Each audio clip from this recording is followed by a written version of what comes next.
Good morning. Welcome to the King's Report for the 16th day in the 12th month, the 16th year of Changi. We are getting to the end, aren't we? We're in the 12th month. We're in the second half now, the 12th month.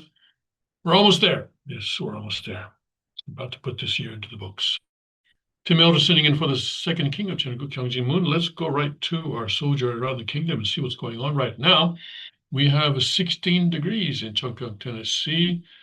And they've had some snow. Looks like they're going to get more snow tomorrow for a 12-hour period.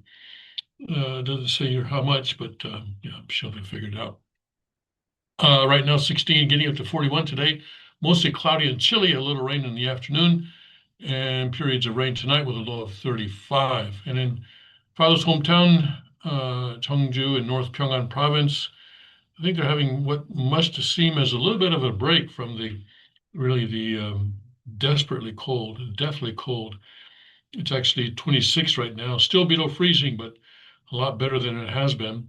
And a low of 18 tonight, becoming cloudy. Right now, mostly cloudy, becoming cloudier. And then tomorrow, cloudy and high of, 36. It's going to get above freezing tomorrow. Praise God. Thank you. And then at the Tarragon Palace in Northeast Pennsylvania, currently 2 degrees. Real feel, though, of 7 degrees above zero. Okay, so they're partly cloudy right now, increasing cloudiness today. High of 34 tonight, cloudy and low of 13. And at the Liberty Rock RV Park and Campground in Limestone County, Texas, cloudy and 58. Passing morning shower, otherwise windy with clouds yielding to sun, high of 67. Tonight, breezy in the evening, otherwise partly cloudy and colder, low of 37. At the Cheongguk Palace the Suncheon Palace in Korea, mostly cloudy and 38. Cloudy tonight, low of 27. Tomorrow, mostly sunny, high of 54. At the Gunma Palaces in Japan, 34 and clear right now, and getting down to 26, remaining clear tonight. And then tomorrow, sunshine, a high of 53. Guangzhou, Guangdong, China, 71 and clear. Mostly cloudy tonight, getting down to 55. Tomorrow, pleasant with times of clouds and sun, high of 74. Let's go to Father's Word. Okay. Let's see here. Okay, we're in the book on etiquette, ceremonies and etiquette, and we're on the very last page, last couple of paragraphs of that. And Father is talking about the dress code. He's talking about the dress code, yes. This is chapter 4, section 15. And section 15.2 says that we must be dressed properly, or dressed neatly, I guess, dressed neatly for ceremonies.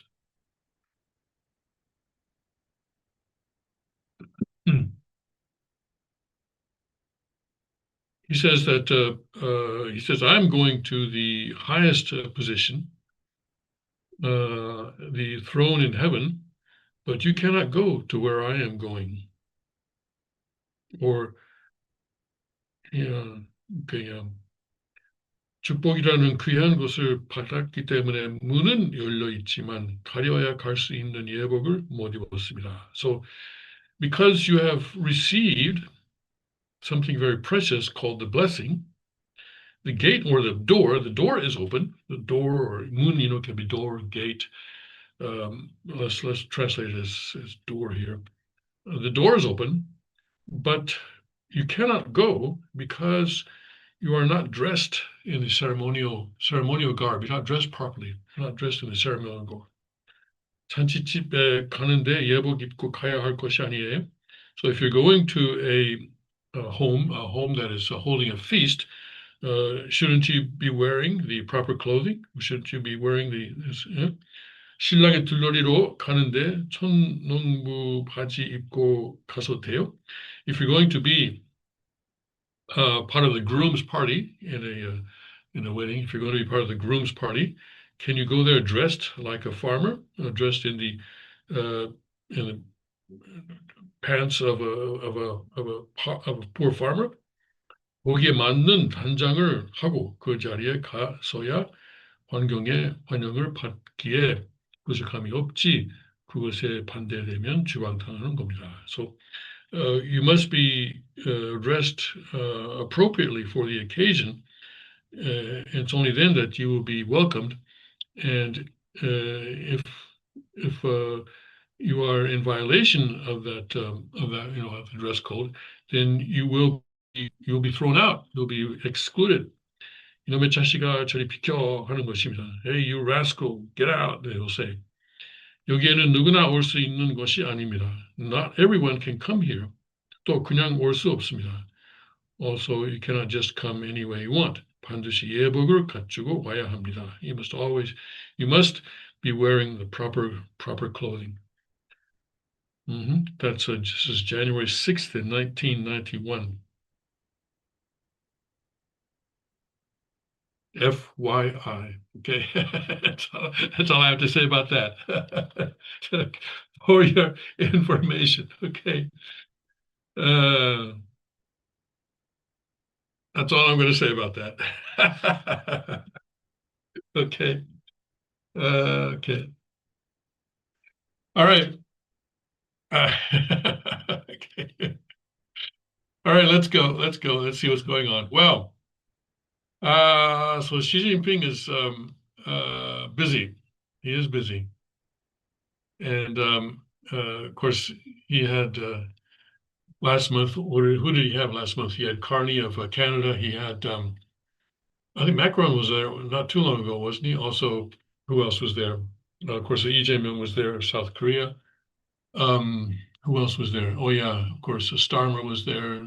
And the Finnish prime minister or president was it? Finnish president was there. And now today, he has someone else. He has someone else. Can you guess who it is? It is the president of the great nation of Uruguay. Uruguay President Orsi deepens ties with China's Xi despite Trump threats. President Yamandu Orsi is the first Latin American leader to visit China since the U.S. military abducted Venezuela's Nicolas Maduro. And there they are earlier today, just a few hours ago, right? Shaking hands during a signing ceremony at the Great Hall of the People in Beijing, China. Okay. China and Uruguay have moved to deepen their strategic partnership, and we're getting this from Al Jazeera, to deepen their strategic partnership despite pressure from the United States, President Donald Trump, to keep Chinese influence out of Latin America. The two countries signed a dozen cooperation agreements on Tuesday in areas such as science, technology, and trade following a meeting between Uruguayan President Yamandu Orsi and his Chinese counterpart Xi Jinping in Beijing. Orsi said in a post on social media that Uruguay is, quote, pursuing an active international engagement, strengthening long-term ties, and creating new opportunities for the country's development. She spoke to the Uruguayan leader about the need to promote a multipolar world and inclusive economic globalization, while working together for common development as they deepen their comprehensive strategic partnership, according to a Chinese readout of the meeting. So Xi Jinping keeps talking about a multipolar world, right? Every time he opens his mouth, it's either about stability or a multipolar world. Now, I wonder, does the president of Uruguay really think that Uruguay is going to be one of those poles? I don't think so.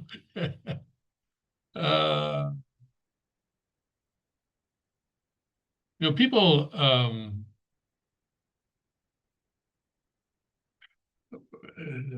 trying to understand. Maybe they haven't studied the communist ideology. Right? Maybe that's why they think why they're comfortable in dealing with a dictator like this.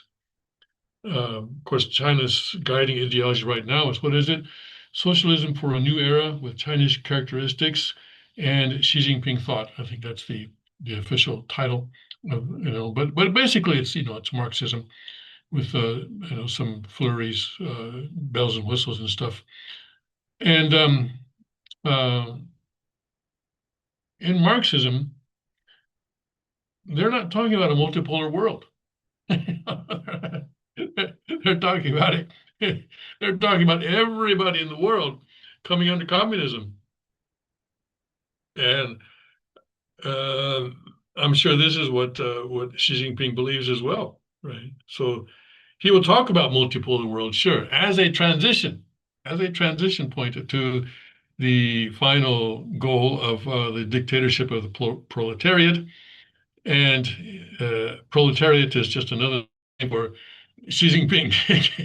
He is the proletariat. It's not the worker's paradise. Well, it's the paradise for one particular worker whose name happens to be Xi Jinping. So people are being fooled, I think, by this situation. I guess they see China as a counterweight to Donald Trump, I suppose. Maybe that's an explanation here. But it's and then he talks about inclusive economic globalization. Well, many people already uh, have come to the conclusion that globalization has failed, and I think that was many people think that that was the conclusion that was reached, or the consensus, I might say, of the recent World Economic Forum in Davos. It was certainly President Trump's point, and I think it was difficult for people to argue against that at Davos. But uh, but Xi Jinping is still talking about an inclusive economic globalization, while working together for common development as they deepen their, or I'm sorry, was that communist development? Common development, yes, as they deepen their comprehensive strategic partnership, according to a Chinese readout of the meeting. Father was interested in Uruguay, and he said that, if you were to take a pin, right? If you were to take a pin or a rebar or whatever, and you uh, go from Korea to the center of the earth and keep on going, you would come out on the other end in Uruguay. That Uruguay is absolutely the opposite side of the globe in many ways. And he pointed out, a number of common points between Uruguay and Korea. I think Uruguay had a independence document signed by 33 people or something like that, and also 33 people signed the Independence Declaration of Korea from Japan in 1919.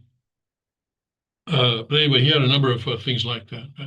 So he had a special interest in Uruguay, and it's, I guess, part of the tragedy of the betrayal of Hak Jahan, that now Uruguay has gone completely leftist, apparently, and is now deciding to choose China over the United States. Anyway, let's keep going here. Orsi's 7-day trip to China began on Sunday and will next take him to Shanghai. A 150-person delegation, including business leaders and other government officials, is accompanying the president. His trip is being closely watched as he becomes the first Latin American leader to visit China since U.S. Special Forces abducted Venezuelan President Nicolas Maduro in a bloody night raid on Caracas in early January. Orsi said in the immediate aftermath of Maduro's abduction that Uruguay rejected the use of military intervention, but later added that his removal was good news insofar as the authoritarian regime ceases to exist and democracy emerges, according to local media. Okay. But then he races off to China. Uh, Even so, Orsi's dealings with China could still rile up Trump, who is trying to reassert U.S. dominance over the Western Hemisphere. As part of this vision, the U.S. aims to keep the region free of hostile foreign incursion, a thinly veiled reference to China, according to the White House's November 2025 National Security Strategy. William Young, senior analyst for Northeast Asia at the International Crisis Group, told Al Jazeera that Orsi was signaling to the U.S. that he would not be deterred from pursuing ties with China despite Trump's warnings. By bringing the delegation of 150 people, including business leaders with him, the trip sends a message that China remains the top economic and trading partner for countries in Latin America, and they remain committed to continuing their engagement with Beijing, Young said. China is a top export market for Uruguayan exports such as beef, soybeans, and dairy, which were valued at $3.49 billion last year, according to information released on Orsi's Facebook account. Uruguay also imported $2.8 billion in goods from China last year. Orsi is not the only leader willing to reach out to China, regardless of upsetting Washington. And then we talk here about Starmer, Carney, Finnish Prime Minister, I'm sorry, not President, Prime Minister, and Macron of France. Yang said it was important to note that this trend doesn't mean countries are initiating a fundamental shift away from the US. Rather, they are seeking to recalibrate the distance between themselves and the world's top two economies, he said. So, trying to just play one off against the other. That's a very dangerous thing to be doing. China has also made use of the meetings with the world leaders to send the message that it is a reliable diplomatic partner and one that prioritizes building relationships, unlike the Trump administration. Yang added. Oh boy. Okay. All right. So, but for Xi Jinping, this article talked about the message that it's sending to the world, but also what about domestically? Because right now, remember, Xi Jinping is kind of out on a limb right now, right? He purged his military, the top two leaders of his military, and nobody is coming to lick his boots. I mean, what's up with that, right? I mean, so he's kind of out on a limb by himself. And so, he brings these people in. He brings um, Uruguay, and he brings a Starmer in, and I guess the German guy Merz is planning to go there pretty soon, and of course Trump in April. Although that's going to be an interesting kind of situation. Then that's going to be kind of the heavyweight championship of the world. You know, um, so we'll have to see about that. But for Xi Jinping domestically, it's sending a message that, hey, people in the world respect me. I'm I'm working on the world stage here, so don't even think about removing me. Think what that would do to our prestige in the world, right? Well, not only that, but um, he's also communicating a similar message like this by saying that the Chinese currency should become a global reserve currency. Okay. Well, you'll see in a minute why I'm laughing. But yeah, but this is again, this is for domestic consumption as well as international consumption. And right now, this is something that he uh, published, or was an article was published at the end of last month.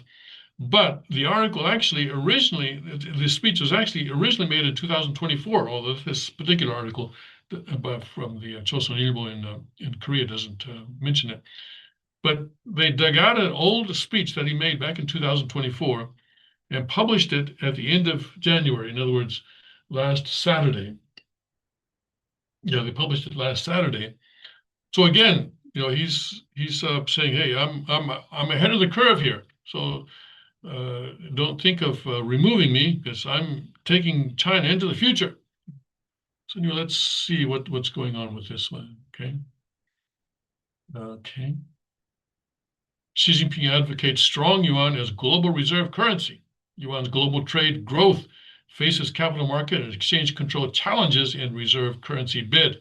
And this is something that people have been pointing out for a long time, that the yuan really, as it is right now, does not stand a chance of becoming a global reserve currency, because to be that, you have to have free flow of capital.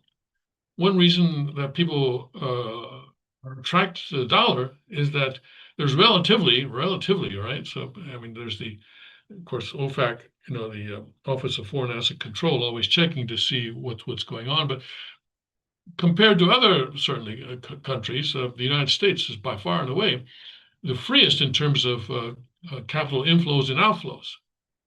And for the most part, people can send money anywhere in the world, and they can receive money from anywhere in the world. And there's very little sort of restriction on that kind of stuff. In many countries, there's a maximum amount of money that people can send out of the country, and they do this because they're afraid that their currency will weaken if too much of it goes out, or they'll lose too many dollars, because dollars are still a precious commodity in the world, because you need dollars in order to repay your debts, your dollar-denominated debts, and so forth and so on. So anyway, let's see what Xi Jinping is saying here, or what he said in 2024, which is only now being to our attention. And it's been secret all this time, but now it's being made public. China's President Xi Jinping has explicitly revealed his ambition to make the yuan a second key global reserve currency, challenging the US dollar's dominance, drawing attention to whether the yuan's strength will continue. Okay. So he's trying to position China as an equal to the United States, or about to become an equal to the United States. And Carney, Starmer, a Finnish prime minister, what's his name, and this Orsi guy from Uruguay, these people, and Macron, of course, are all helping him do that. They're helping him position China in that way, even though it may not be actually true, right? In line with Xi's plan centered on a strong yuan, the yuan's exchange rate against the dollar has continued to fall since dropping below 7 yuan per dollar, indicating yuan appreciation at the end of last year. China allows the exchange rate to fluctuate by up to 2% around the benchmark rate set daily by the People's Bank of China, typically announced around 10:15 a.m. Korea time. In a commentary published through the Communist Party's theoretical journal Qixi on the 31st of last month, she stated, and as I said, this was published January 31st, but it was actually a speech that he gave, a couple of years ago. China must establish a strong currency to secure the status of a widely used reserve currency in international trade, investment, and foreign exchange markets. The Financial Times assessed that Xi's remarks contained the clearest direction yet on a strong yuan. She further noted that to grow the yuan into a reserve currency, a strong central bank, okay, strong central bank, yes, power, that's what we need, more power, more, capable of implementing effective monetary policy, right? So strong central bank capable of implementing effective monetary policy. This is what we need. Those weaklings, they've got to muscle up. Come on. This is what he's saying. More power. Internationally competitive financial institutions. Oh, but they must be ideologically pure now. Don't forget that. Okay. Otherwise, they'll get purged. Just a small footnote there. Internationally competitive financial institutions.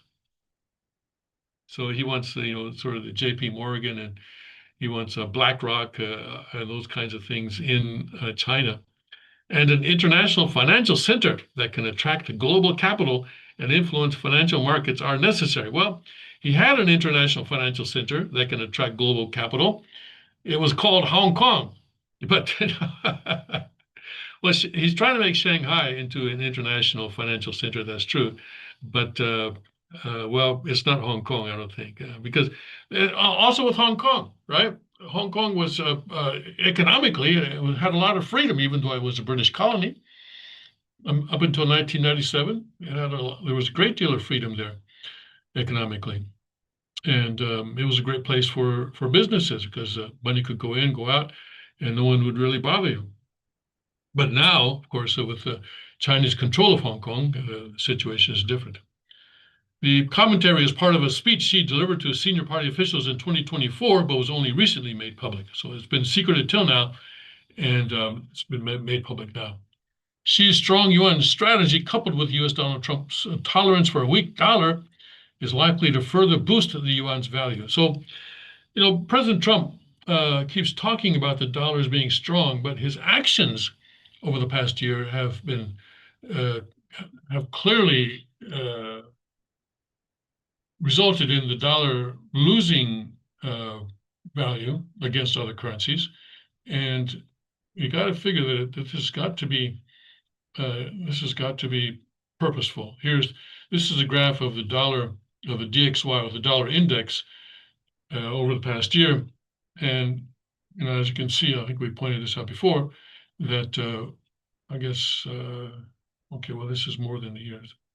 But anyway, when I showed you before that when President Trump was inaugurated, on the day that he was inaugurated, the DXY index was, and it's an index, there's no unit, but it was at 108. So this must be from here. Yeah, this was about where it was right here. So January 20th, right there. Yeah, so it's right there.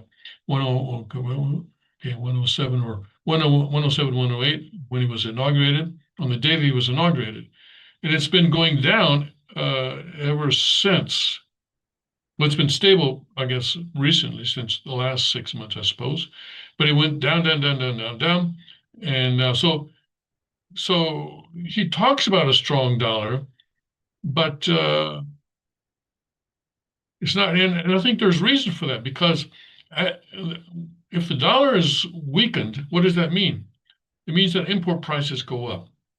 So it has the same effect as putting a tariff on all imports. Same effect, right?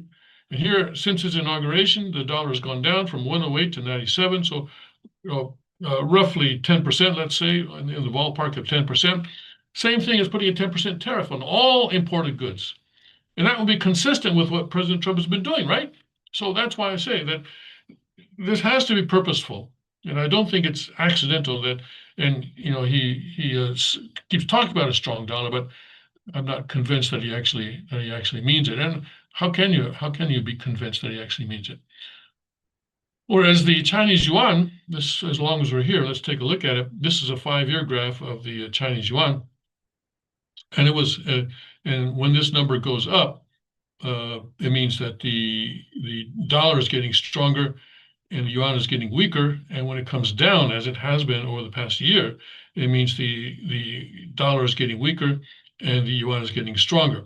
And for a long time, the Chinese Communist Party did not want the exchange rate to go above seven yuan, but they finally decided to go ahead and take the plunge here in September of 2022. And for a long time, it was above. So for the past 3 or 4 years, it's been above 7. But now, just in the last, what is this? Just in the last couple of months or 6 weeks or so, it has finally come back down below 7, meaning that the yuan has grown stronger and the dollar has grown weaker to the point that it is now a dollar. If you take a dollar to China, you won't be able to buy 7 yuan worth of goods with just $1. You have to have a little bit extra. Whereas in the past, you could buy 7 yuan worth of goods and still have a few pennies left over. You see, so the dollar is getting weaker compared to the yuan. So anyway, let's continue here. So Trump's tolerance for a weak dollar is likely to further boost the yuan's value. Trump recently praised dollar weakness as excellent, signaling his acceptance of a weaker currency. A declining dollar could enhance the competitiveness of U.S. exporters. Yes, a weaker currency is good for exporters. Yes, because foreigners can come in and buy more stuff, helping address the massive trade deficit Trump has long criticized. Expectations, and U.S. trade deficit has gone down. Expectations that Kevin Warsh, a potential candidate for the next Federal Reserve chair, well, actually, he has been nominated. Now the Senate has to confirm him, might pursue somewhat looser monetary policy than current chair Jerome Powell, also contribute to forecasts of further dollar weakness. Meanwhile, Zhou Lan, vice governor of the People's Bank of China, stated at a meeting last month that China has no intention of using yuan depreciation to gain trade advantages. Right. So this is a 1-year chart. 1-year chart. You can see that it's come down. The dollar has come down below 7 yuan just in the last few weeks. The interplay between China's strong yuan policy and the U.S. government's weak dollar stance has driven the yuan's exchange rate against the dollar to continuous declines. Okay, but all right, and let's skip here a bit. The yuan's share in global trade settlements has rapidly increased due to U.S.-led financial sanctions against Russia, Iran, and others. According to SWIFT's monthly yuan tracker report, the yuan's share of global trade payments rose from 1.9% in early 2020 to 8.4% as of November last year. So, so they've got a ways to go before they start, claiming that they're going toe to toe with the U.S. dollar. Okay, but it says that it ranks second after the U.S. dollar. So the U.S. dollar's dominance is still pretty high. The dollar share remains dominant at 80.2%. It has declined from 86.9% in early 2020. So the dollar is still pretty high up there, despite all the fuss about de-dollarization. However, experts note that the yuan still faces significant challenges in becoming a global reserve currency. They're putting it nicely. Okay, they're putting it politely. Limitations such as the Chinese government's control over exchange rates. Yeah, you can't do that if you want to be the reserve currency of the world. You cannot have the government setting exchange rates, and the lack of freedom in its capital markets. Oh my goodness, freedom? No, no, no, no, no. You don't want freedom. That gives you instability. No, in China we believe in stability. All right, none of this freedom nonsense. Lack of freedom in its capital markets continue to suppress the yuan status. Many analysts, in other words, just about everybody, argue that even if the dollar's dominance weakens, the euro, not the yuan, will likely fill the gap. Well, okay, I suppose this Korean paper is all right. I don't know about the euro actually. I think the euro is in a lot of trouble in itself. But anyway, yeah. According to the International Monetary Fund, the dollar's share of the central bank foreign exchange reserves fell from 59.4% in 2001 to 56.9% in the third quarter of last year. Okay, so again, despite all the fuss about de-dollarization, in global trade payments, dollars has declined to all the way down to 80.2%, all the way down to 80.2%, right? And in terms of exchange reserves, has declined all the way down to 56.9%, or over the last 25 years. So the dollar is still pretty safe. Of course, people have nations have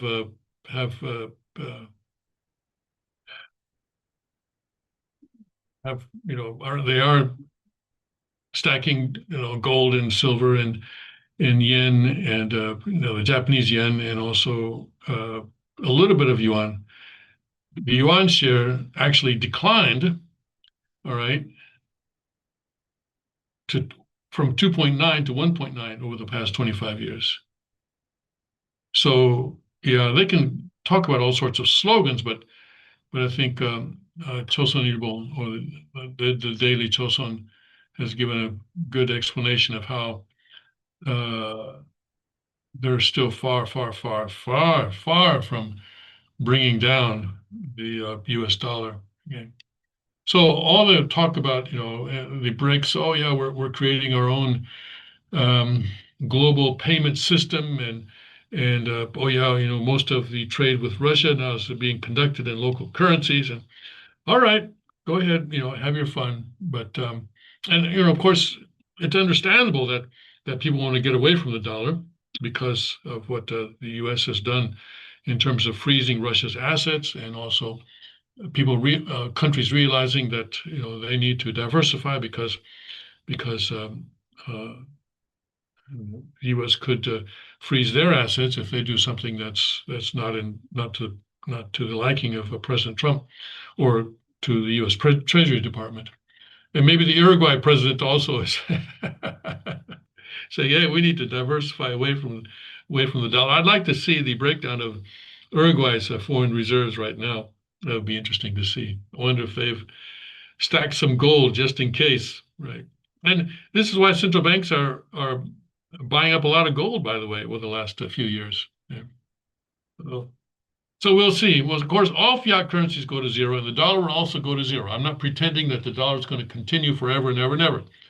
I'm just saying that it ain't going to be the Chinese yuan, all right? It's not. The communists can have their dreams. and say, "Oh yeah, we're great, we're great, we're the Middle Kingdom, all right?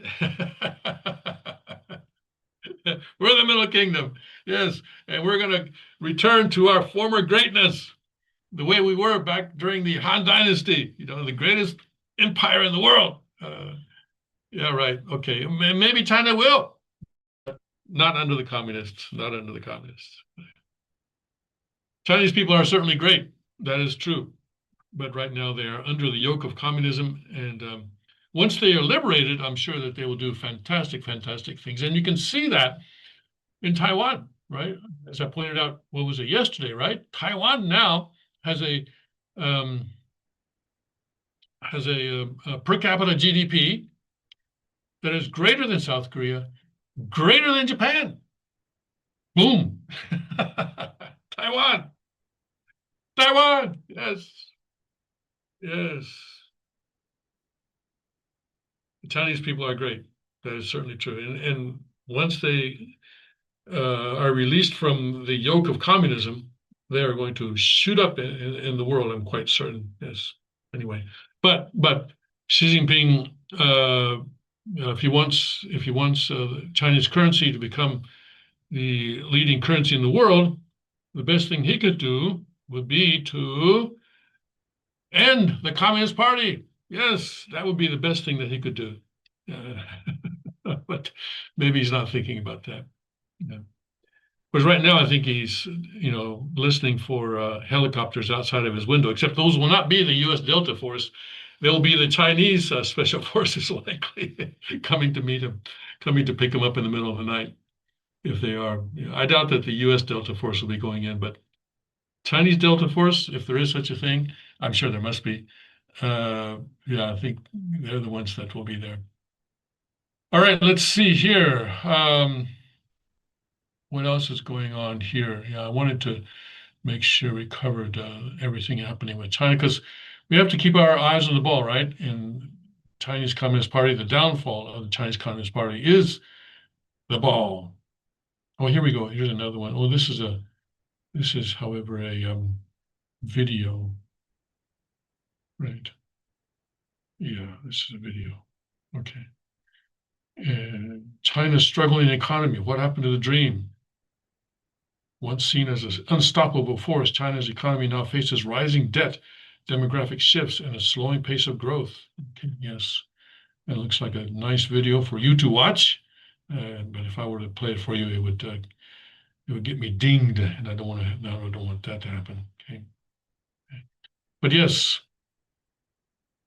and as things go down, of course, economically, it's going to create more and more reason for the elite of the Chinese Communist Party to remove Xi Jinping. The problem is for them is how do you do that without crashing the whole system?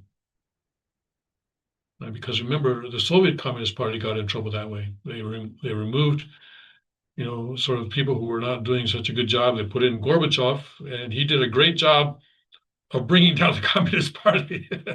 So, and apparently Gorbachev believed that everything's going to work out okay because, and Xi Jinping, I know, shares this belief, because communism is the inevitable future of humanity.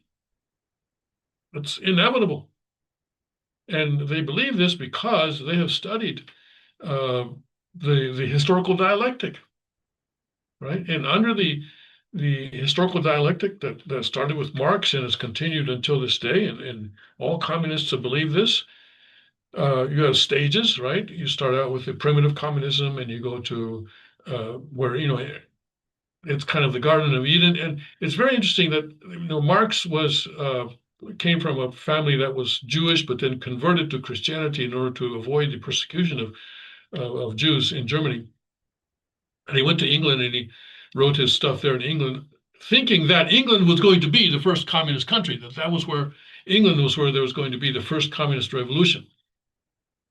Missed by a few hundred miles. But anyway, because the Industrial Revolution was creating the conditions that Marx saw to be as bringing about the rising of the proletariat. The proletariat would unite and they would break their chains, and they would have the dictatorship of the proletariat. Yeah, very, very soon. If not this year, then next for sure. But it didn't work out that way.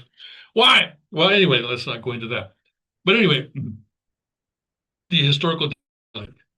And Xi Jinping believes that Soviet Union failed because they skipped a step. They should not have done that. What did they skip? They went from agrarian or kind of a medieval society, in the late 19th and early 20th century under the Tsar. They went directly from that to communism or to socialism, and that was a mistake. They skipped a step. The step that they skipped was capitalism. You have to have capitalism there in between in order to create the conditions for socialism to come about. And this is why, or this is the excuse that Deng Xiaoping has given or gave at that time in the 1980s and others since him, that they have allowed sort of a capitalist-like economy to flourish in China. Right? Yes, and Deng Xiaoping said, "Yeah, I think it's all right for some people to get rich before others." Whoa, yeah, okay. Until then, everybody was poor. But then, yeah, okay, well, let's let some people get rich. And so then you have income disparity, right? But that's okay because that's a step towards the next step. But of course, there has to be a next step, and that is socialism, and then pure communism after that. Of course, this has never worked, but it will. It will. It will. It will. It's in the Bible. I mean, no, not the Bible. Das Kapital. It will. It will. It will work eventually, right? Although, okay. But we in the Unification Church believe that the one thing that is predestined is the eventual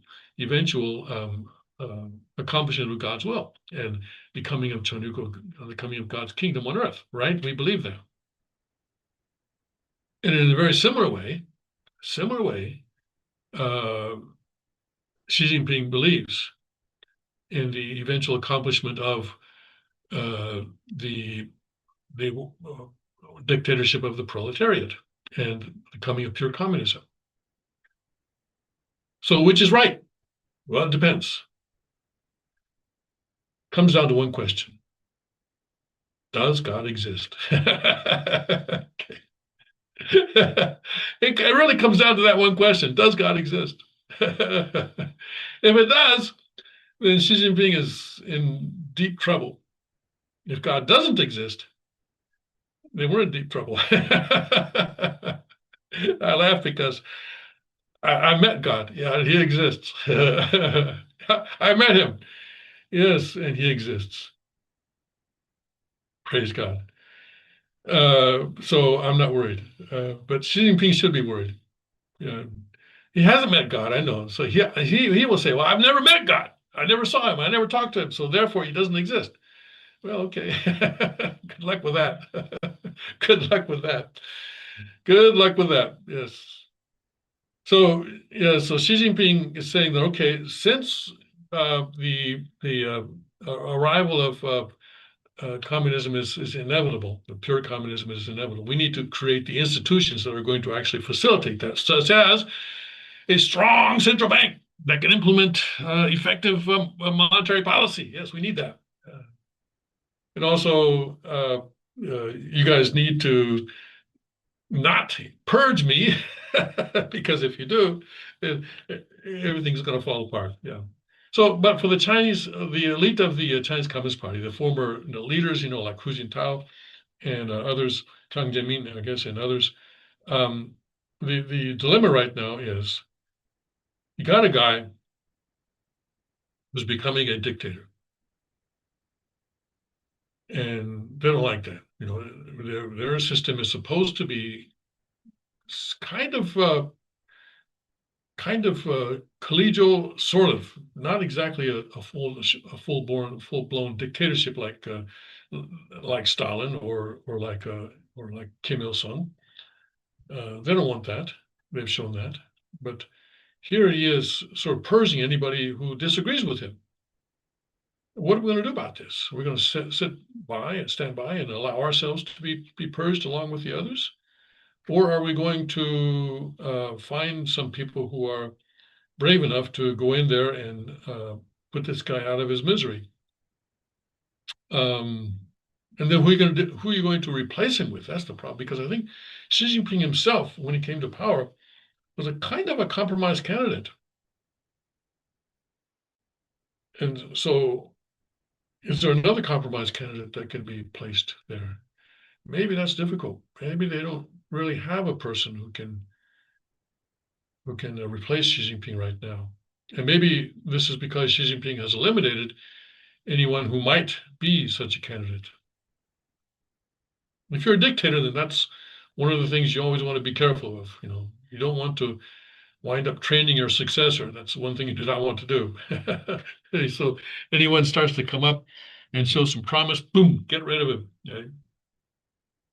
So we'll see. We'll see what's going to happen there. But maybe some changes are coming to China in the near future. But remember, getting rid of Xi Jinping is not the goal. Is not our goal.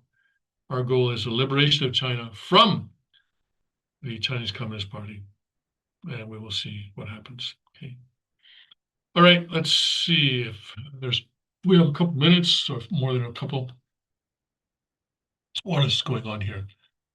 Okay. Let's see. Trump launches $12 billion mineral stockpile to counter China. So President Trump is,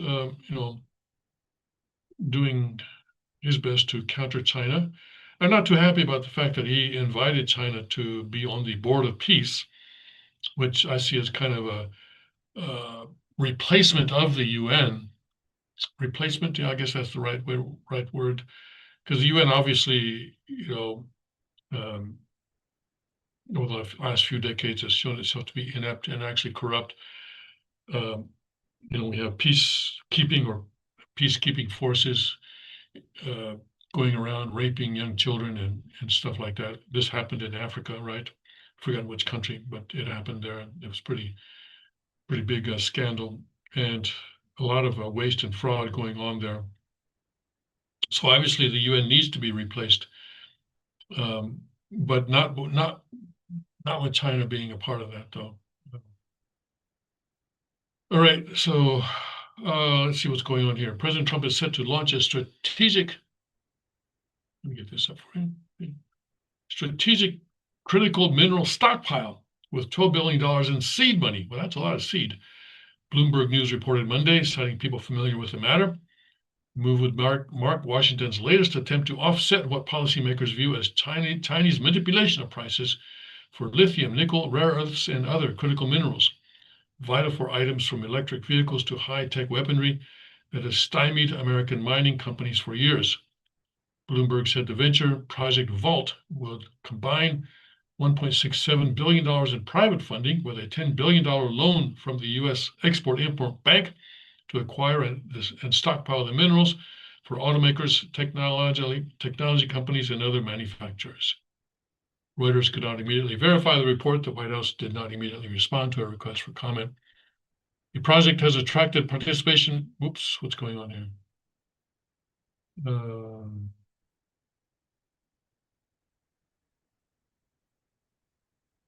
There we go. The project has attracted participation from more than a dozen companies, including General Motors, Stellantis, Boeing, Corning, GE Vernova, and Alphabet's Google, the report said. It said commodities trading firms, Hard Tree Partners, Traxxas, et cetera, would manage the procurement of raw materials for the stockpile. The stockpile is expected to include both rare earths and critical minerals, as well as other strategically important elements that are subject to volatile prices. Okay. And the Exim Bank's board will vote later on Monday, well, this is already Tuesday, on authorizing the record 15-year loan. Okay, so I don't know if they actually authorized it. I would assume that they authorized it. Okay. All right, let's see what is going on in Breitbart's world. Trump and India agrees to stop buying Russian oil and enter the trade deal with U.S. Okay, well, that's good. That will put pressure on Russia for sure. And of course, it will increase Russia's dependence on China and other countries. I'm not sure who else is buying Russian oil right now, but it is a big step that I think this has been a complaint that President Trump has had with India. Okay, and then also New Delhi will buy $500 billion in American goods. Okay.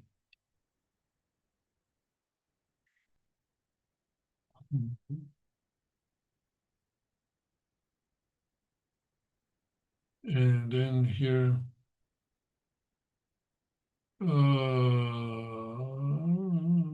nothing really.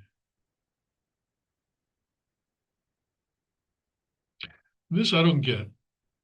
French hospital evacuated after doctors find a live World War I artillery shell in the patient's rectum. I'm sorry, I can't not go into this story. What? How? What? What? An 8-inch long. What? How old was the guy? 24 years old in a state of extreme discomfort, having inserted a large object. Oh my goodness. He'd put it in on purpose. 8 inches.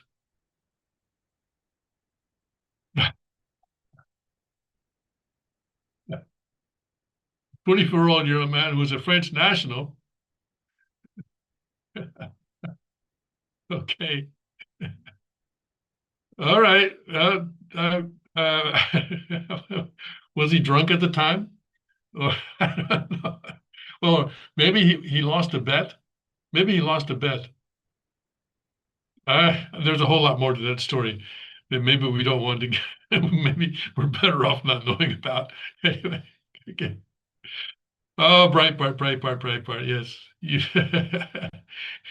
everybody else ignored that story, but you had to publish it. And I had to go into it. I had to read it. Okay. All right. Yeah, the whole thing with Epstein. Yeah, sickening. All right, let's see here. Let's go to the Epic Times. I'll bet they don't have any stories about Frenchmen putting stuff up there, where's where the sun don't shine, as they say. uh, all right, so Uruguay president is in China. Meanwhile, Colombia is in Washington, D.C. Okay. Yeah, so Colombia's president, I guess they're going to make nice. Okay. And U.S. actually and Colombia have been cooperating on the drug area. Um, so I think, but anyway, there's been some sort of some words have been exchanged, and I guess they're going to go there and they're going to shake hands and make nice. Okay. And here we have a Chinese military newspaper. When is this?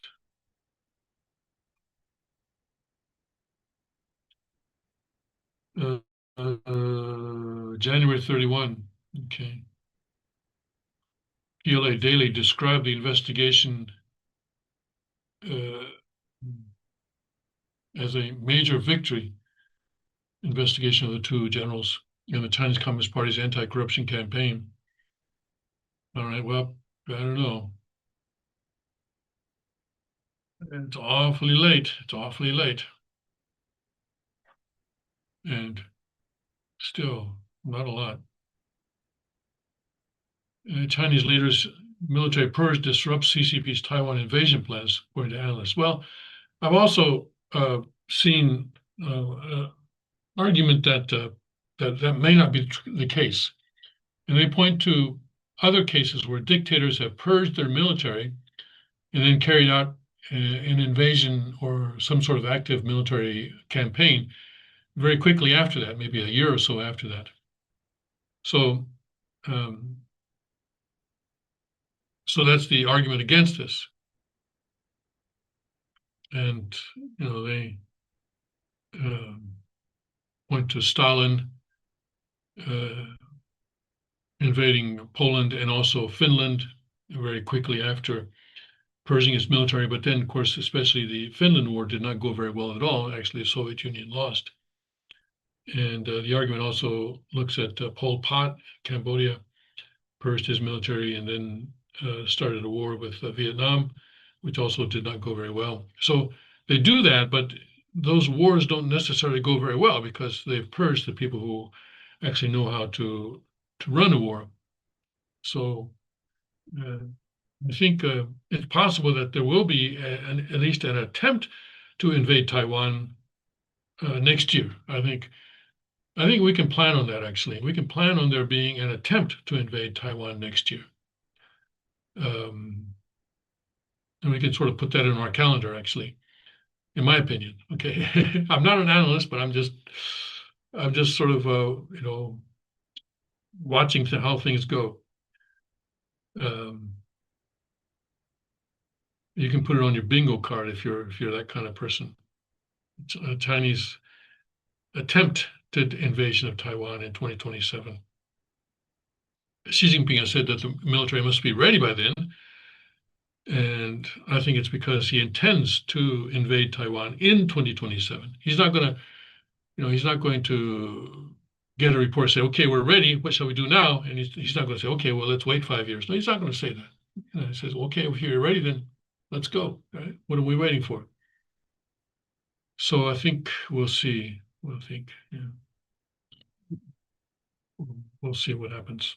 But and it could, will it be this year? Probably not. Uh, I would not plan on that. I'd be surprised if it happens this year. Well, it could, I suppose, but I'd be surprised. But next year, I think, unless, of course, there's always there's always the God factor, right? There's always the God factor, the inconvenient truth for a lot of people. God could step in and remove Xi Jinping from the stage, as it were. That that's in his power to do that. If he chooses to do so, he can. We shall see. We shall see.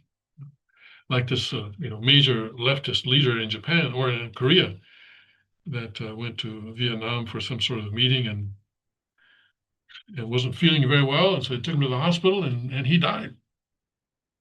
Yeah, he died. So things like that happen. And he was actually about the same age as Xi Jinping, I think. Yeah, his early 70s. Okay. All right, so we'll see what God chooses to do. All right, let's see here.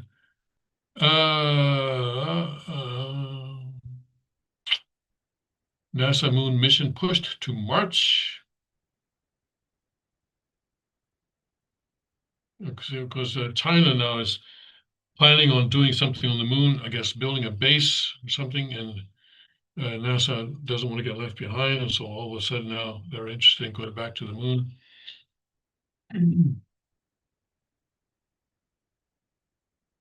And so that's what they're pushing to do now. Okay. Okay. Trump says he will sue Harvard for $1 billion. He's got a lot of suits on his hand. He's suing the Treasury. What is it?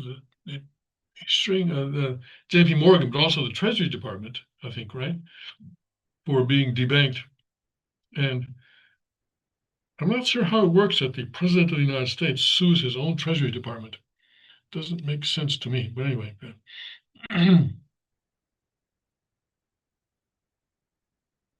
All right, let's see here.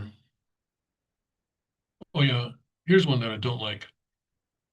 President Trump is calling on the Republicans to nationalize elections. All right, this is a two thumbs down situation. Yeah, this is bad. The Democrats talked about doing this, right? And I was opposed to it, and many of you were also opposed to it when the Democrats talked about it. So why would we support it if when Trump talks about it? This is bad news.